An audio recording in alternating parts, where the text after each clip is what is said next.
All right, hello. Welcome to our last MDE 54 meeting. Since our final exam for Math 154 is going to be this Wednesday, we won't need to do an MDE meeting. So again, since Math 154's final is going to be Wednesday and there's no class, we will not need to do an MDE 54 meeting. So this will be our last MDE 54. And like I had said before, we're just going to do some final exam review problems from the My Math Lab review. Obviously, we're not going to get all of them done, but we'll get as many as we can done in about an hour. And just got the whiteboard up from Math 154 here in case anyone missed the dates for a second. I'm not going to go over in grand detail. But again, remember that you do have to submit your work in Canvas. You're allowed a calculator. You're allowed the 2 formula sheets that are in Canvas. You have several different resources to use as study guides. And final grades should be posted in SIS no later than something like Friday. But yeah, so let's not waste any time. Let's just go ahead and get into things. As always, if you have any questions, I'll be in the chat. We have time, then we'll come back to it before 2:30. Right. So remember that the review that is in My Math Lab that looks like this, that's interactive, where you have some of the questions with view an example or help me solve this. Not every single one of them has it. I know at least 2 don't have it. Actually, let me say at least 1. I'm pretty sure 2 don't have it, but I know at least 1 of them definitely doesn't have it. And then for the chapter 1 through 4 stuff, you have the paper pencil version with only questions and answers and no actual help between. You just needed to use your notes, your previous homework problems, because most of those problems could be found in the previous homework, or at least very similar, and those had to help me solve this stuff. So the distance you drive is proportional, which means if one thing doubles, the other doubles, to the amount of gas used. Now remember, the word proportional by itself is what means if one thing doubles, the other thing doubles. We can throw in other words like inversely proportional, which actually means as one thing doubles, the other halves. Or we could throw extra words in there like it's proportional to the square, and then there's no if one thing doubles, the other doubles, or if one thing halves, the other doubles, or anything like that. It's completely different. And they can vary with square roots, squares, all sorts of other things. But always said is proportional, so as one thing doubles, the other doubles. So the distance you drive is proportional to the amount of gas used. So this is assuming that we're going to be driving a constant speed. There's not going to be stop and go traffic, no lights, no quick acceleration. We always keep simple assumptions for problems like this. So they say that driving 138 miles uses 6 gallons of gas. Complete parts A through C.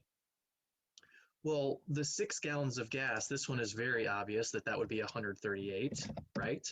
6 gallons of gas takes you 138 miles. This is 6 gallons, and that would be 138 miles. Hopefully the 0 makes perfect sense as well. If you use 0 gas, you can go 0 miles. You have to use fuel in order to move. This was another important concept of proportions, that 0 in one thing is 0 in the other thing. And we said that we deal with a ton of proportional things in the real world, in our real lives after we're done with QR class. But there are certain things that aren't proportional, or that you might think they are, but they're not really, like temperature, or things that have a fixed amount and a variable amount. With that fixed amount being non-zero, that's what causes this to not be zero, but that's a whole other problem. All right, so the next one, now you might say, oh, okay, well, I need to figure out how many miles I can get per gallon, so I need to do 138 divided by 6, and this is arbitrary. I don't have to do this, but you could. If I did 138 divided by 6, we can see that we can go 23 miles every time we use 1 gallon, because the 138 is miles, the 6 is gallons, so the units would be miles over gallons. So 23 miles per gallon is our fuel consumption rate.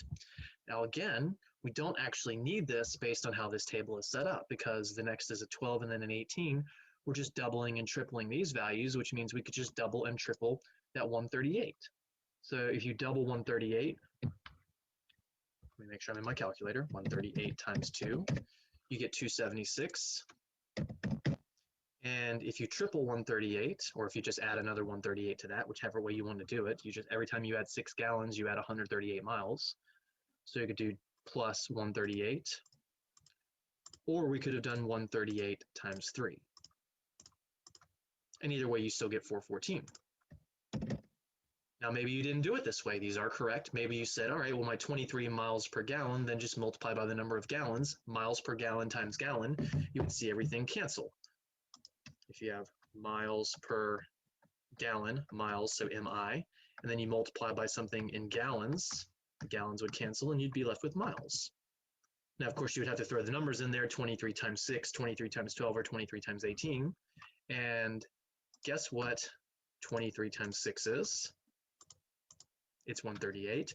23 times 12 is 276. And 23 times 18, you guessed it, is 414. So they're all good. Fantastic. Great, grand, fantastic, wonderful. Then they say represent the relationship between the distance driven d and the gas used g with an equation. And they say the distance you drive is equal to some number times the number of gallons. Well, that was the thing we got when we took the 138 divided by the 6, the 23 miles per gallon. Also the thing I used if I just wanted to multiply the 23 by the 6, the 12, or the 18. So there's our equation. The distance you drive is 23 times the number of gallons. And you can't say it the other way. You can't say the gallons is 23 times the distance. When you get your answer, it wouldn't make sense unless you're driving a semi with 2 billion pounds of concrete in it or something, and you're going 1 mile for every 23 gallons of gas you use. Ooh, that sounds awful.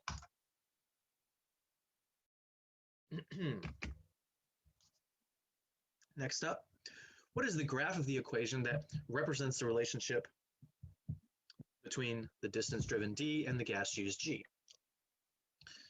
So it's very important to understand independent versus dependent. The independent is the left side in this table, and independent always goes on the bottom.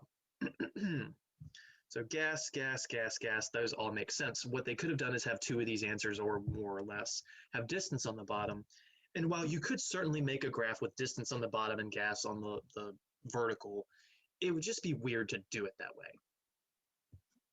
All right, so this one looks ridiculously steep. This one looks a little flatter, flatter, and then flatter. And C and D are actually not too far off. It's just this right side has a height that's almost 250. This height is about 150. So let's see. Our gallons are going between 0 and 20, and here they're going between 0 and 18, so that's a good range. And their distance is between 0 and about 400 and some change, so 0 to 500, about the same. So we know they go through the origin. All 4 of these graphs use the origin, so that's not going to help us. I'm going to suggest that the only other point we absolutely need to look at is the last one. That point right there will tell us all, but the others in between could be used as well. 18, 414, that means we're going to go right 18, and we're going to go up 414. So if on this one right here, if we go right 18, that's about here. And then if we go up, let's just say about 400, every one of these marks is 50. So that would be about here, and that's not where the line is going through, so it's not A. This one over here, if we go right 18, and then we're going to go up, so 18 is about here, because every mark is 2. That point should have been here, actually, not that one. Just ignore the left one. So right 18, and then up about 400, roughly. So every 2 marks is 50. So here's 500, 450, 400. That actually looks pretty good. I think it's going to be B, but let's before we answer firmly, let's check the others. Go right 18 and up about 400. So that looks wrong. Go right 18 and up about 400. And that looks wrong. So yes, it is B. It's kind of a process of elimination, but we also use logic and reasoning to get there. Now, does this have to be a multiple choice answer? No, I could give you a paper pencil test in theory and then just ask you to draw the graph. But the thing is, the media tends to give you graphs. So that's why it's honestly not the worst thing in the world to give a multiple choice scenario here. All right, let me clear my screen so I can actually answer. And we said it was B. And it looks like we got it right. And there we go. Question 2, short and simple. Plot the ordered pair 8, 7. That's just right 8, up 7. You can click or you can drag around. But if I'm going to go right 8 and then I got to go up 7, that's where the point would be. And that's it. Just don't go right 7 and up 8. You got to get the left, right, and up and down correct. The cost of an airline ticket is proportional to the distance traveled. So no inversely, no square, no other nonsense. So this is just a y equals kx setup, or as one doubles, the other doubles. And it's a rate of $36 per 100 miles flown. Assume there is a base charge of $75 though. So actually, this is not a 100% proportion problem because there is a fixed cost or initial cost here. So we have a variable cost and a fixed cost. The 36 is the variable amount, which if all we had was the variable amount, then it would be a direct proportion. We could say 100 miles would cost $36, 200 miles would cost $72, 300 miles would cost $108, et cetera, et cetera, et cetera. But with that fixed cost, we can't forget to add 75 each time. So if we go 0 miles, for some reason we bought a plane ticket from Norfolk to Norfolk, they would still in theory charge us $75 just to stare at a screen. I know that sounds silly, but we're going to go with it. So that would be $75. Then if we're going to go 100 miles, we're going to pay the $70 flat fee plus the 36 for the 100 miles. So we're going to go the flat fee plus the 36 for the 100 miles, which would be 111. To go 200 miles, we'll pay $36 twice because 200 is 2 times 100. So that means we'll pay $72 for the distance plus the base charge is $75, being 147. And then if we go 300 miles, we'll pay this $36 3 times because 300 is 3 times 100. So we'll do 3 times 36. That's our variable cost. So $108 for the mileage plus the fixed cost for running the airport and everything of $75. So 183. And everything looks good. Then they say to represent the relationship between cost and distance, and you'll notice that they don't just do a y equals kx in a setup or c equals kd setup. There's a plus a number because we have a variable amount and a fixed amount. So the thing that goes with the variable is the variable amount, the thing that's a per something. So that's the 36 going with the d, which is what we multiply by 1, 2, or 3 in these instances. And then the fixed cost is what we add that doesn't have a variable, so that's the 75.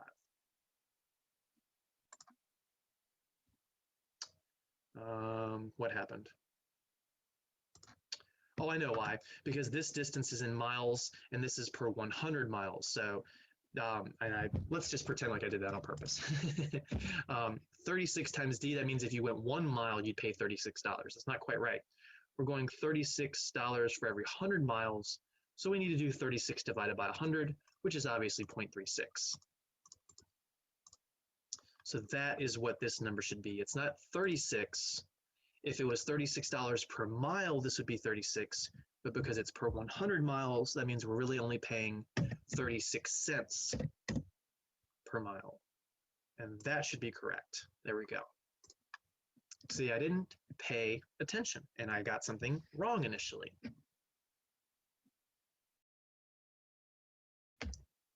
And finally, what is the graph of the equation? 2 of these you can throw out immediately, and that is B and D.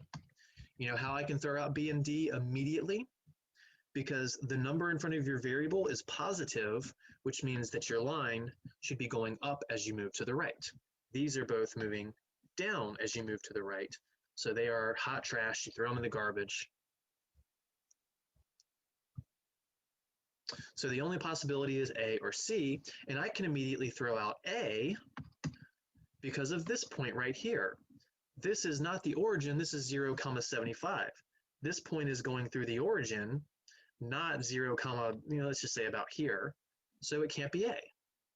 The only one that's even closely resemblant to what it should be is C. It's not a matter of having to look at 2 different points and make sure they're anchored correctly. It's just they gave you 2 answers that were complete garbage and 1 that you can figure out is garbage because it goes to the origin, and this is not the origin. It would have to be 0, 0. It almost looks like a face in order to go through the origin. So it looks like it's going to be C. That's clear. Close that. Try out C. And we got it right. Good job. Determine which ordered pair satisfies the equation. This is one I'm going to leave to y'all. You're just plugging, oops. You're just plugging the 4 in for the x and then the 7 for the y and seeing if you get a true or false statement. If that works, then you click it. And then you'll try the 6, negative 37. You'll plug the 6 in here and the negative 37 in for the y and see if you get something that makes sense. And then you'll do it for the last point. You'll do it for the 0 and the 37. And it says select all that satisfies. So they're saying maybe it's one of them, maybe it's two of them, maybe it's three of them, maybe it's none of them. I will tell you it's not all of them for, wow, that was extremely loud. I'm gonna, let's do this. The volume of my computer must have reset. The funny thing is I'm only at 22, but that was really loud. All right, distractions. So again, I'm telling you that for my particular example, it's not all of them, but I'm not gonna give you the actual answer. All right. The decline in per capita beer consumption is shown in the scatter plot.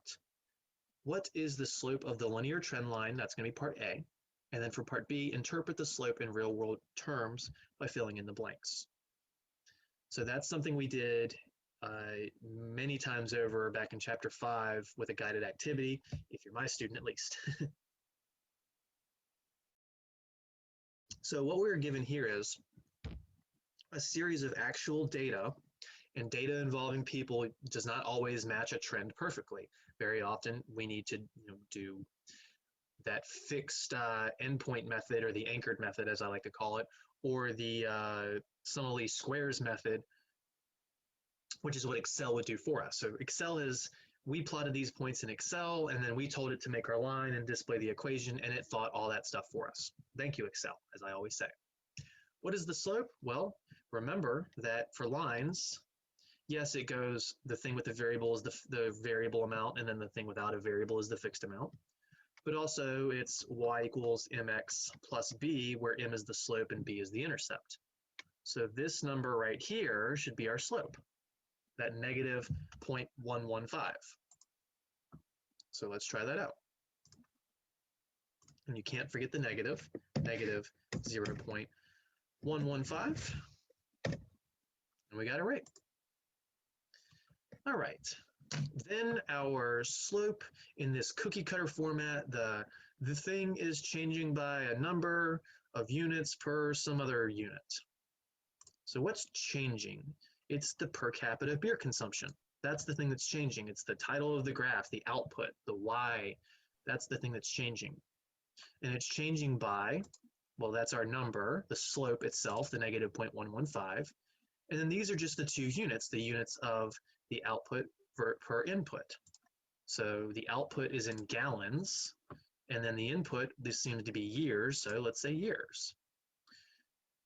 And actually, if I do per year, based on their graph, will it be right or not? Let's see. Some people think, oh, this is 1980, then 85, then 90, and then 95, so they'll go 5 years. Spoilers, this is wrong for pretty much the exact same reason as why I got the slope wrong in the last problem. This is actually only dealing with every single year. Yes, the graph is representing every 5 years, but the slope itself is based off of every year. So you have to be careful with something like that. They're trying to confuse you. They're trying to mislead you. And there we go.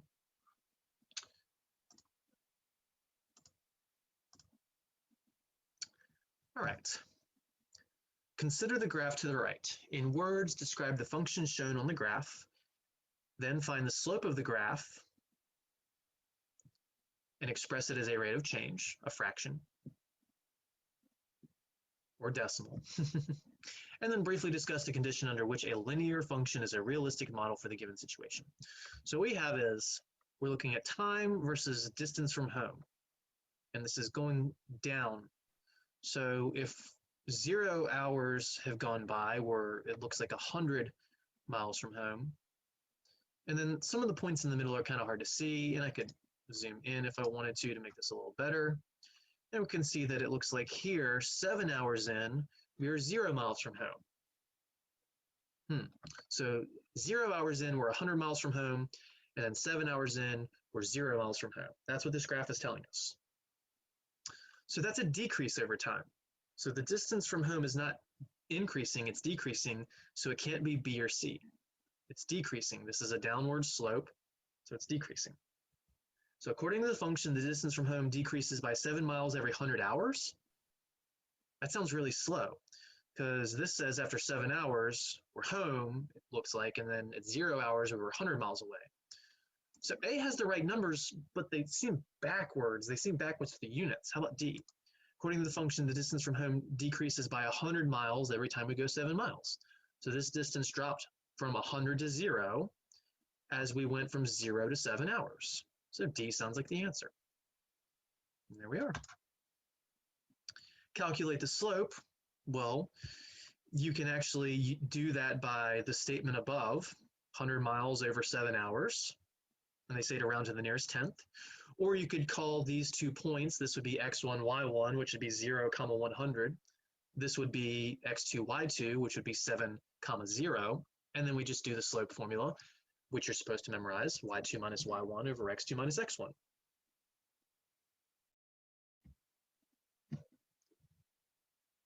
And whichever way you do it, you will get the same answer because you'll end up doing 100 divided by 7.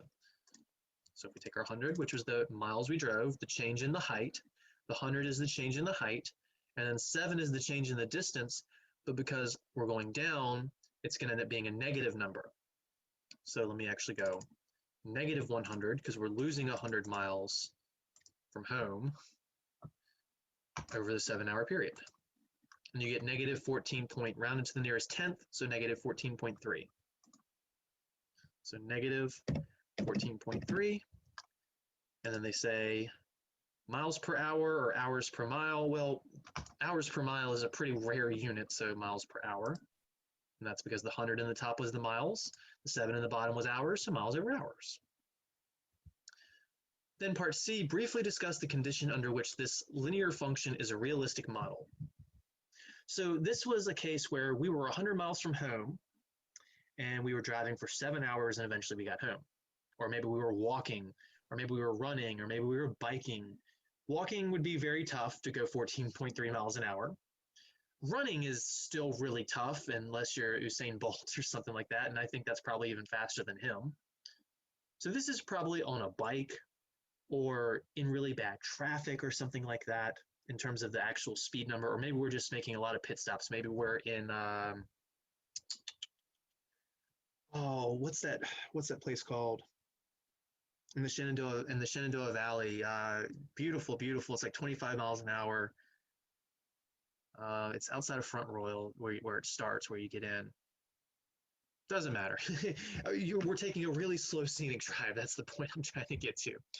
All right, so maybe that's the relative scenario, but select the case in which this could be. It's a good model if speed is not constant for 7 hours. Well, don't we need the speed to be pretty constant? So I'm not going to say A. I'm not going to say A. It is a good model if speed is changing for 2 hours and then afterward is constant. I don't know. I feel like we need to be going the same speed, the exact same speed the whole time for this to be consistent. Otherwise, we'd have dots, a little higher and a little lower and a little higher and a little lower, which again would be much more realistic with traffic and stoplights and stuff. It is a good model if the speed is constant for 7 hours. Ooh, I'm liking the sound of that. And then if it is a good model if speed is constant for 2 hours and afterward it is changing. I don't know why they have this whole 2 hours and then constant or 2 hours and then changing, vice versa. B and D are absolutely not it. This is a great model as long as our speed is never changing, as long as our speed is constant. And again, you can approximate things in the real world, but the model wouldn't be exact. Like I said, you'd have a dot maybe a little higher, a little lower, a little higher, a little lower, a little lower, a little lower, a little higher, but then everything would just have a best fit. That's what Excel does for us. That's that linear regression line of best fit. All right. Next up, determine the slope of the line. I just mentioned this equation, and the reason I didn't use the equation in the last one is because I knew this was coming. So that formula, which you are supposed to memorize, y2 minus y1 over x2 minus x1, also known as a rate of change. Excuse me. Rate means fraction, change means subtraction. So it's a fraction of subtractions. And it's always the height over the horizontal. So that's our formula. So if we wanted to label things, this would be x1, y1, x2, and y2. So our slope would be, and you can swap the 2's and the 1's as long as you completely swap them. But I'm not going to. So y2 minus y1, that's -5 minus -1. Watch out for those double negatives, because that is a -1. We're subtracting -1 over x2 minus x1, which is 3 minus 3. Minus a negative is a plus, that's -5 plus 1 over 3 minus 3. You got calculators, but you're still supposed to know your signed arithmetic. -5 plus 1 is -4. Different signs, subtract, keep the sign of the larger. 3 minus 3 is 0. And this is not something we talked about too much in this class, but we did mention it briefly at the beginning. Anything divided by 0 is undefined. Please note that if these numbers were backwards, 0 divided by -4 would be 0. You need to know which one of these is 0 and which one of these is undefined. So our answer should be B. The slope is undefined, and we got it right. Undefined means if you graphed this, back on the annotate. If we graph this, let's see, we got 3, -1, that's right, 3 and down 1, so there's the first point. And then 3, -5, 2, 3, 4, 5. This is what the line would look like. Please ignore the fact that I'm just a hair off of that marker. That's 1, 2, 3, -1, -2, -3, -4, -5. This is a vertical line. Quite honestly, we do not study vertical lines in quantitative reasoning very often because we don't have any models that are vertical lines. Vertical lines are much more important for concepts in pre-calc and calc, these things like asymptotes. This is an absolutely boring model. There's nothing we do with it.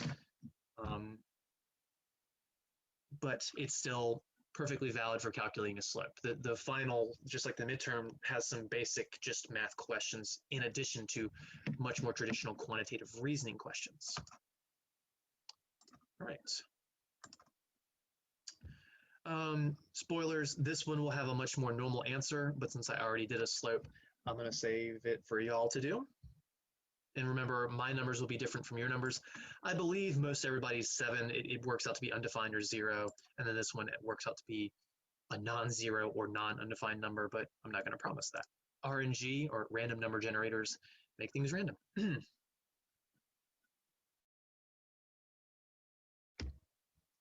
All right. So this person is clearly not a state employee at the same job for 7 years, at least not the state of Virginia. As always, shots fired. A person's annual salary increases by $11,375 over a 7-year period. Find the average rate of change of the salary. So a lot of people think average means add up all the things and divide by the number of things. Well, we weren't given a bunch of different things to add up and divide by. We were just giving a total amount and a period over which that happened. So that just means divide the two things. So take the salary change and divide it by the time that it happened over.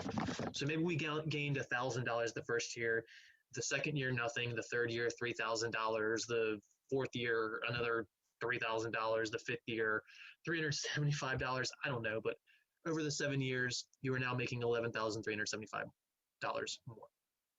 So all we're going to do is take the 11,375, which was the salary, and divide it by the time.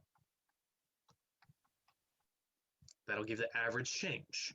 Average change. The average rate of change, that is to say, rate of change. So this is a difference that we don't have to subtract, it's just given to us, and then from 2020 to 2027 would be a 7-year difference. So just do that calculation. 11375 divided by 7, boom, 1625. 1625, just pretend I wrote that, please. $1625 per year. And by the way, actually, I'm going to put the annotate back on. That was 7 years. So it's $1,625 per year because the year is in the bottom. So that's a per.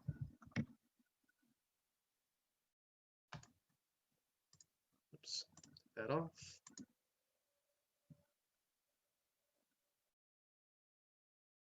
And there we go. All right, intercepts. We said intercepts are where lines intersect an axis, and the name tells you which one you're intercepting. So an x-intercept is where you cross the x-axis. This would be the x-intercept, but they didn't ask us about that. They asked us about the y-intercept. That's where we cross the y-axis, which is right here. So this point would be the y-intercept. So this is the point we want, and there's no number written there, but it looks like it's about halfway between these markers. This is 0, this is 2, so I would say that's a height of 1. Now, they ask us to type an ordered pair, so I'm going to do this wrong at first. Some people will just say 1. And if you were a pre-calc student, there's actually times where that's all we would type. I had to give several students some partial credit for things like that, and I would do the same in this instance for y'all. Your answer must be in the form of an ordered pair. Make sure it's enclosed in parentheses. So it's not just the 1, it's the 0 as well. This point is actually 0, 1. X, Y, left or right 0, up 1. So I can't just do 0, 1 like this either. It's going to be wrong, it's going to be wrong, it's going to be wrong. Make sure it's in parentheses. So we go parentheses 0, 1. You can also use this button to just do it like that. Final check, we got it right. Good.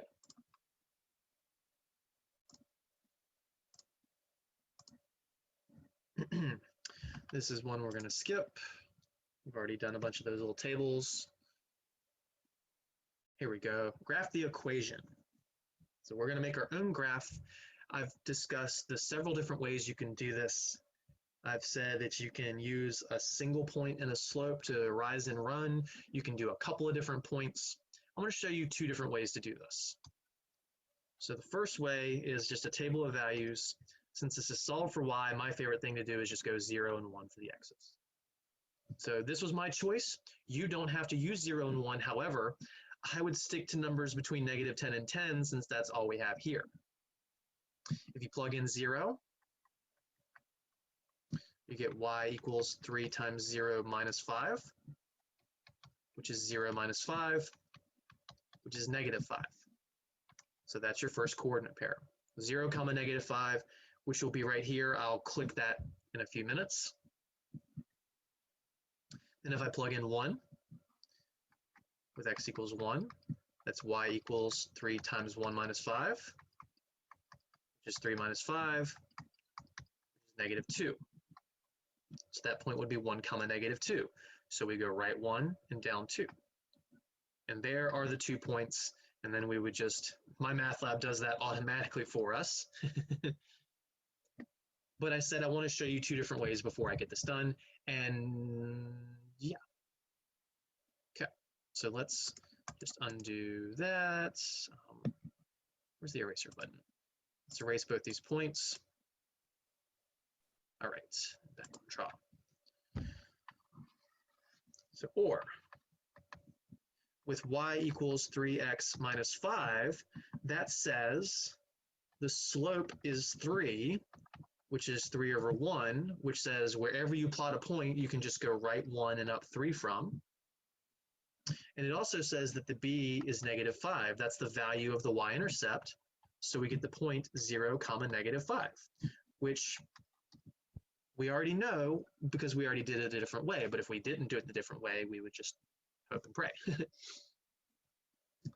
So this time I'm going to plot the 0, -5, which is the y-intercept. This is my second version of it, which will coincidentally get the same points. It doesn't always get the same points, but this one it will.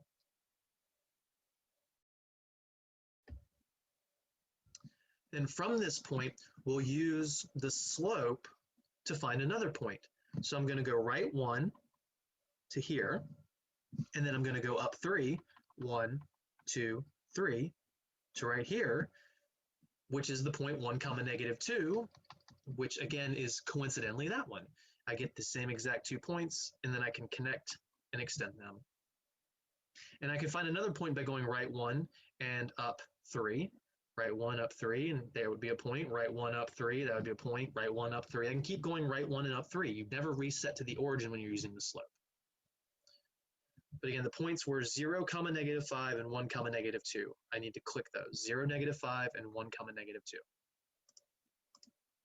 So 0 comma negative 5.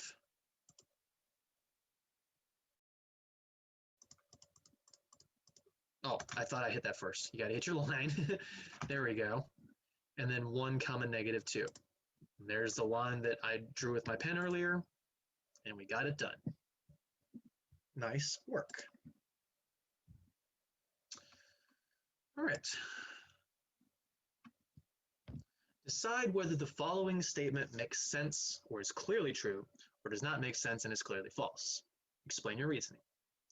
I graphed 2 linear functions, and the one with the greater rate of change has the greater slope.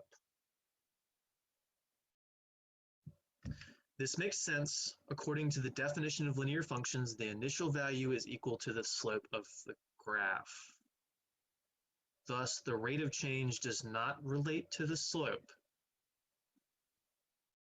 Well, this says, makes sense, so true, but this says the one with the greater rate of change had the greater slope.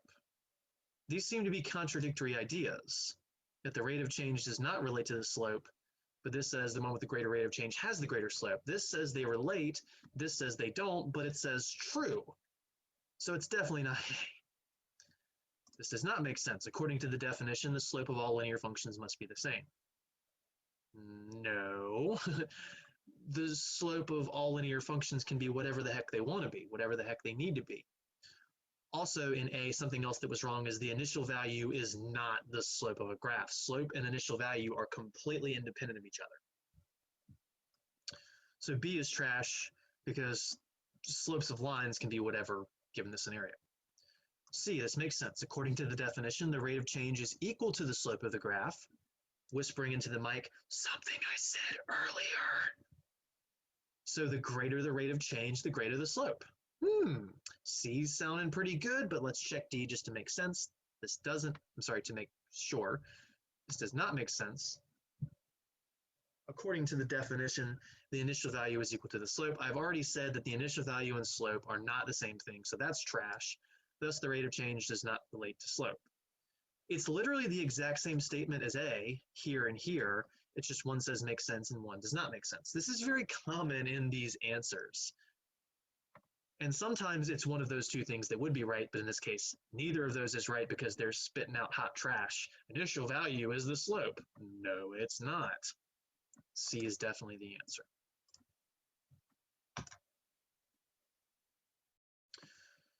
We already did one of these, and I discussed it in both ways, so let's move on.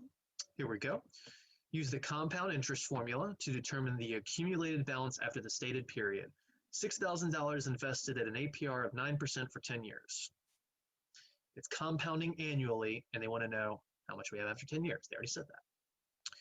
Well, that sounds like one for a formula sheet, which I do not have open, but I can open really quickly. Boom. All right, 8 formulas. Well, this clearly isn't a loan. It's clearly not just converting APR to APY.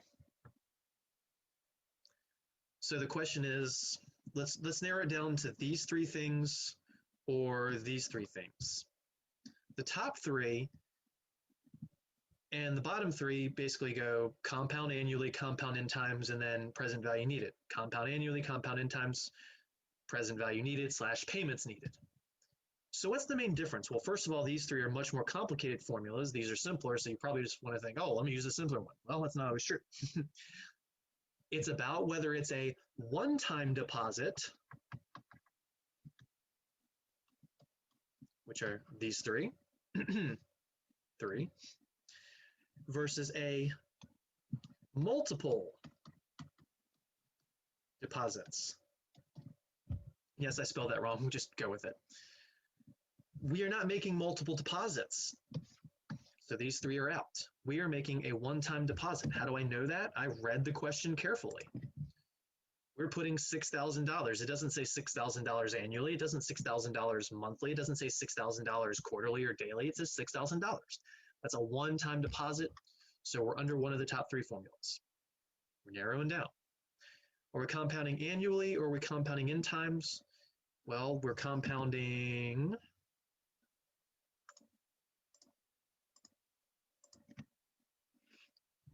It says, where is it? Annually. So that means we definitely don't need to use the second one, but it could still be the third one. You might say, oh, well, compounding annually, so don't use that one. Well, it's a matter of what do we know? The first one is when we know the start, because that's the P, and the third one is for when we know the end, which is the A. We don't know the ending amount, we know the starting amount. So that means this is our formula. The one that I suggested for my students to memorize, even though it's on the formula sheet, because this is just previous balance times growth factor raised to time, which is an extension of previous balance times growth factor. Just that's for 1 year. This one right here is for multiple years. All right, so we're going with A equals P parentheses 1 plus R. Oops. I don't know why I started opening another parentheses to the T. This is our P, this is our R, and this is our T, but make sure that the R is converted to a decimal. So that's $6,000 times 1 plus 0.09 raised to the 10. And that's all we should have to put in our calculator. Alternatively, what you could do is build an Excel spreadsheet really quickly and look at what happens years 1 through 10 with a simple growth factor every year. But it's not exactly what I'm looking for with a test. You're not supposed to be opening Excel for a test. So 6,000 times, and you may have to hit times, I don't have to. And then 1 plus 0.09, close it, raise it to the 10th power. And we get 14,000 and some change dollars. 14,204, we're rounding the nearest cent. So 14,204.18.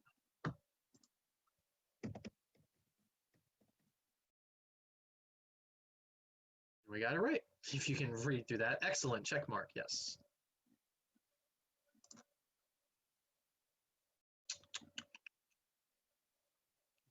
Annotate, clear. All right. This one is very similar, but there is one drastic difference which will cause us to use a different formula. $16,000 is invested. So this is a one-time deposit, so we're under those top three formulas. For 4 years with an R of 4%, and we're compounding daily. This right here means that we have an in, so we don't use the first formula. We're going to use the second formula. Why is this being silly today? I don't want to erase that stuff, actually. I want to erase this. So again, we are compounding daily, so that's out. We know the starting value, so that's out. This is also a no start, by the way. So we're on this formula. We're not using any of these formulas down here because these would be multiple deposits and we're only making a one-time deposit. So A equals P parentheses 1 plus R over N raised to the NT. So that will be our formula. Let's go to annotate. A equals P parentheses 1 plus R over N raised to the NT. So with this being your P, your T, your R, and the N daily being 365, means we're gaining money every single day for 4 years. It tells us A equals 16 grand, parentheses, 1 plus 0.04 over 12 raised to the NT. That's 12 times how many years? 4 years. Now, I did say to make sure you pre-multiply your exponents for your calculator. 12 times 4 being 48. So that's what we're going to put in our calculator. So 16,000 times 1 plus 0.04 divided by 12, close the parentheses, raise it to the 48th power. Now, if I got some answer like $10 billion or $5, these would be drastically wrong. You want to make sure your answers make sense. 18,000 and some change, that sounds good. This interest rate isn't super high, the time isn't super high, so I don't expect this to turn into $1 million. I'm not continuing to add to the pile. That would have helped as well.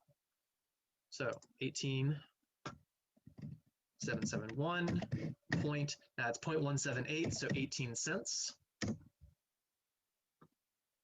18,771, 18. What am I doing wrong?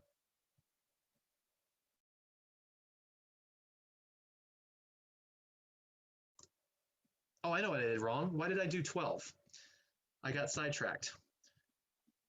This and this are wrong. Those are wrong. We're compounding daily. That's where the n is supposed to be. That was supposed to be 365. So I am so sorry for that. That's wrong. It's supposed to be 16 grand, 1 plus 0.04 over 365, raised to the 365 times 4, which 365 times 4, I just had months stuck in my head for some reason, and I would have gotten that wrong. You know, it will be close. Our answer is not going to be that far off from $18,700.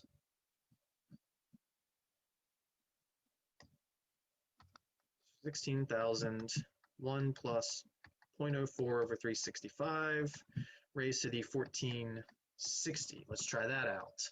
We'll get the right answer this time, I promise.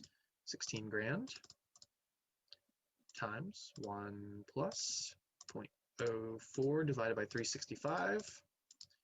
Close it, raise it to the 1460.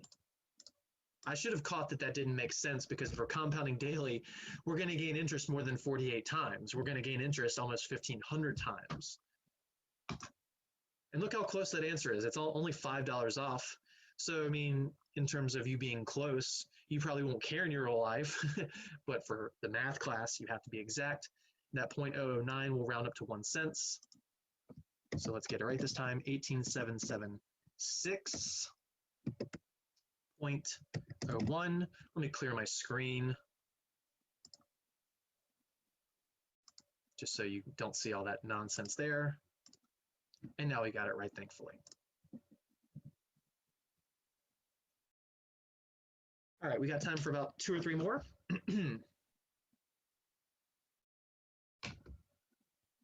Decide whether the following statement makes sense or doesn't make sense, and explain the reasoning. A small town that grows exponentially can become a large city in just a few decades.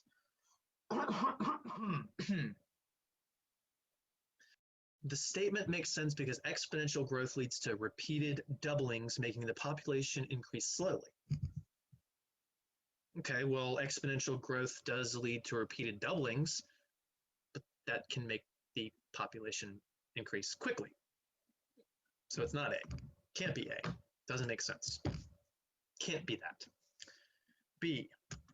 The statement makes sense because exponential growth leads to repeated doublings, making the population increase rapidly. So it's just the contradiction of the first one. Instead of making it increase slowly, increase rapidly. Well, repeated doublings can make the population grow rapidly. Okay, so B might be it. Let's go through the others though. The statement does not make sense because exponential growth cannot continue indefinitely, so the population will not get large enough for the town to be considered a city. So C has some stuff that makes sense that I've tried to hammer out to y'all over and over and over, that exponential growth, especially with population dynamics, doesn't continue forever. It eventually flattens out for basically population cap reasons, that eventually we're going to run out of room. But if you're a small town, are you going to run out of room that quick? I don't know. So C has got some sense to it, but I don't know if that's what they're looking for, right? That's what you're thinking. So it can't grow indefinitely, so the population will not get large enough for the town to be considered a city. I don't know. It's got a part that makes sense, but I think a town could certainly turn into a city over time. I don't know about C. Between B and C right now, I think. The statement does not make sense because exponential growth leads to repeated halvings. Complete trash. Exponential growth leads to repeated doublings. Exponential decay causes halves. You'll half it, which we did skip that guided activity, but I did at least talk about the basic idea. So it's definitely not D. It's definitely not A. We're between B and C. I don't like that part of C necessarily. I know what the answer is, so am I leading you right or wrong? The basic idea here is B, and it is. So my problem with C is it does give you some things that I've emphasized, but the last part doesn't have to be that way. A town can certainly turn into a city. New York City was at some point a town. They have more than 10 million people now, so a town turned into a city. So I really like that answer C in terms of trying to throw you off, and I know that sounds evil because it has a fact that's correct with it, but then also something that's not correct. So you have to check all aspects of these answers. Skipping that one. What is correlation? Give 3 examples of pairs of variables that are correlated. A correlation is only when 2 variables tend to increase or decrease together. A correlation exists between 2 variables when higher values of one consistently go with higher or lower values with another. Correlation is only when 2 variables tend to change in opposite directions, or a correlation is when one variable causes another variable.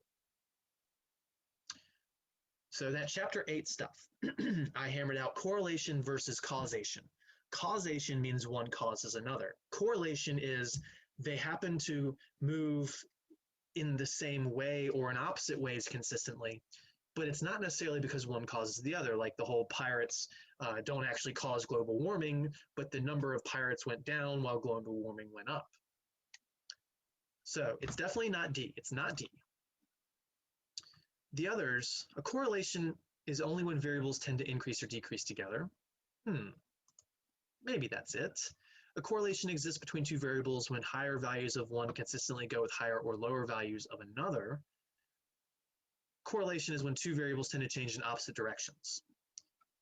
C is not the answer. I can tell you that much because they can both go up or one can go up and the other can go down. So the pirate example, pirates went down, pirate population, and global temperatures went up. So that's an opposite correlation. But it can also be correlation with as you sell more apples, you make more money. So they both go up. So correlation they can both go up, they can both go down, or they can go in opposite directions. So C is only half right. So let's see. Is it A or B? B. 2 variables with higher values of one consistently go with higher or lower values of another. That sounds like it could go either way. Correlation is only when 2 variables tend to increase or decrease together. So A actually sounds like C in that if one goes up, the other goes up, or if one goes down, the other goes down. It's not allowing one to go up and then the other to go down. So let's try B. And we got it right. Give 3 examples of pairs of variables that are correlated. Production cost of movies and gross receipts of movies. So does the cost reflect the money coming in for it? Per capita personal income and the percent of the population below poverty level, and then height and weight of people. Height and weight sounds good.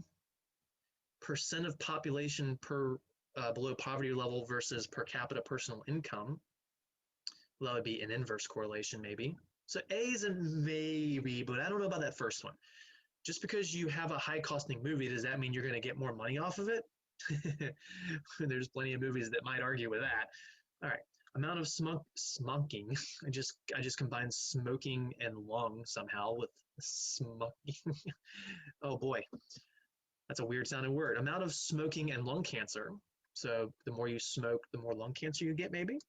Height and weight of people. So we liked that one before. The taller you are, the more you might weigh. The price of a good and the demand for a good. So if you bump up the price, does demand go up? Well, no, I think if you bump up the price, demand would go down. I'm kind of liking the sound of B so far. All right. C, the Super Bowl winner and the performance of the stock market. So that kind of sounds like pirates and the weather, right? Amount of smoking and lung cancer, well, we liked that one for correlation. Per capita personal income and the percent of population below poverty level. So I kind of like the last two, but Super Bowl winner and the stock market, I don't know if the stock's going up because the Super Bowl winner was picked accurately or because one team won versus the other, or the stock market goes down because Dallas won. It just sounds weird, right? It doesn't really make sense. Could they correlate? Maybe, but I'm not liking it. Production cost of movies and gross receipts of movies. We already said we don't really like that one. Inflation and unemployment. I've given you inflation charts before. Go to the internet and pull up an unemployment chart, and you might not see too much correlation there. Super Bowl and stock, wow, this one just sounds like complete trash. D sounds like the worst of them all. The only one that seemed to have three good ones was smoking versus lung cancer, height versus weight, price of good versus demand. I'm liking that one. That would be my choice. And we got it. Last one, and we'll call it a day. We'll call it a semester. And that was actually a lie on that part. I stopped the video there for one reason or another. But just wanted to pull up the dates again, say that it's been really awesome working with y'all. Make sure you get as much of those homeworks done as you can. Everyone's pretty much good at this point, but there's nothing wrong with getting a few extra things done just to be safe. Study, study, study. You can look back at this if you need to watch anything again. You got plenty of old videos to watch for reference. I never take anything off of YouTube. So if you ever need to see something 6 months from now, a year from now in your real life that you might be a little rusty with and want to go, hey, I think Mr. Beckner said something about this, maybe an Excel issue, maybe a retirement thing, who knows, you can come back and check it out. So have a good end of the semester. Good luck on your finals. Have a great summer after this, whether you're going to be doing something fun, productive, or both.